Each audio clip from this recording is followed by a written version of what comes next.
Good morning, everyone, and welcome back to the 2018-2019 school year.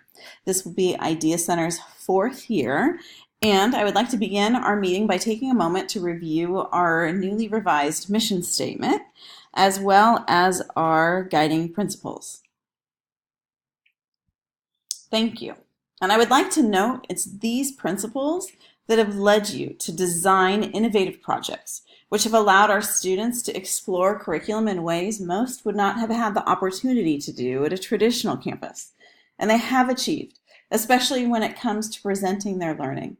It's especially inspiring to watch students like Hilda and Sinai, who've been with us from the beginning, and to see their growth and their confidence, specifically when they're sharing their learning with the public. This is due to your efforts and hard work. And in addition to continuing our understanding of project-based learning, this year, collectively, we will be focusing our efforts on academic achievement, specifically in the area of writing. And let me explain why. The CASP data, which is now available via the California dashboard, is information that is open to all present and potential parents to see. And as a school of choice, this information could be the difference between filling our empty seats or not. And though we don't want to focus solely on CASP data to measure our growth, it's the only tool of measurement we currently have. Therefore, that's where we're going to be starting. And I've put our data together in what I'm calling an opportunity graph.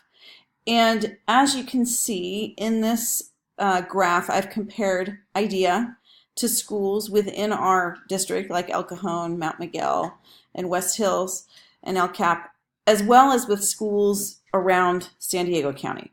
And what it shows is that we have a lot of improvements to make. We are far too below the line of opportunity, is what I'm calling it, or meeting academic standards. So we need to make some collective efforts that are going to move us up closer to meeting standards and eventually in order to get ourselves above meeting standards. So one of the reasons why we are focusing on writing is that the CASP data shows that it's one of our greatest areas of need. And in addition to being one of our greatest areas of need, it also shows that this is one of the areas in which we have the largest achievement gap between these two groups, our low-income students and students who identify as not low-income. We only had 11% of our low-income students scoring above standards in writing. And here we have a 17% gap in above standards and a 24% gap between these two groups when we look at those scoring below writing standards. And the bottom line isn't that pretty. The bottom line is that 64% of our students, all students, are scoring below standards in writing. Now, this may not surprise many of you because we've had this discussion before. We know that our students struggle when it comes to writing. But with this number and this data staring us in the face, it has to be addressed. And that's what we're going to be doing this year. Why? Well, our job, as you know, is to prepare all our students to the best of our abilities to be ready for any opportunities which come their way, regardless of which path they choose after high school. And as some of you who struggle with writing know better than even others, writing's tough. And the stronger your writing, the better off you're going to be, the better off our students are going to be.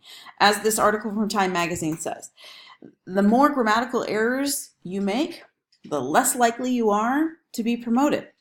And if you don't know the difference between its and its, an employer might wonder what else you haven't learned or are not able to do that might be useful. So this is leading us to our goal. Our goal by June is to reduce that number of 64% of students to 50%. So 50% of our students, or fewer, hopefully, will score below standards in writing. And additionally, the achievement gap between our low-income and not low-income students will decrease from 24% to 17% or less. So Additionally, I want you to take a moment to listen to Simon Sinek talk about what he does to kind of get himself out of his comfort zone and why, specifically when it comes to writing. Thank you for listening.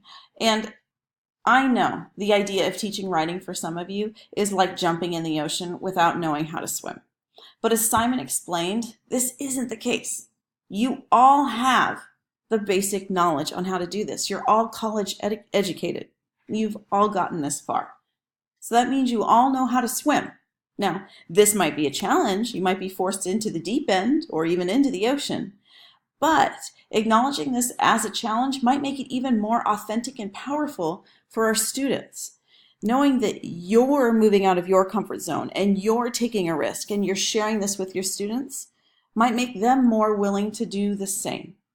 Giving yourself and allowing yourself that growth mindset and challenging yourself to grow could also inspire them to challenge what they know and challenge themselves to grow as well. So, how are we going to do this? So this is what it looks like. Our plan is called First 15 Weekly Reflection Wednesdays. So each Wednesday, students will be writing a weekly reflection. We're talking one paragraph, not a whole essay. So the first 15 minutes of each class period on Wednesdays will be dedicated to a different part of this writing process. So on period 1, you'll be engaging in brainstorming and pre-writing activities, which will be structured for you. Every part of this process is going to be structured for you. Period 2 will focus on actually writing the draft of the reflection. Period 3 will involve peer review of that reflection and peer scoring based on a rubric that we collectively are going to create together. And then during period 4, students will have the opportunity to edit and revise their draft and then self-score it before turning it in. Additionally, each month, students are going to self-select their best reflection, and in your grade level PLCs, you're going to score those reflections based on the rubric that we create. Those scores will then be entered into Illuminate so we can track our growth in writing. In addition to that, you'll discuss how to help students who might not be meeting basic standards, like Cisco, who we know is going to struggle, so what can we do to better help him? And students like Addie, who are super strong in writing, what can we do to further encourage her to go beyond what she's already capable of doing in order to grow?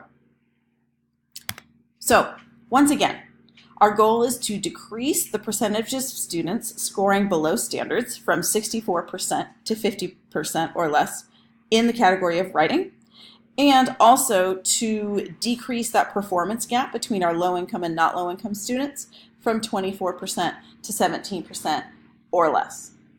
We're going to be doing this by our First 15 Wednesdays plan, which again, you will be provided with all of the tools you need and support, and any adjustments we need to make as we get started in this journey, we will definitely address and make.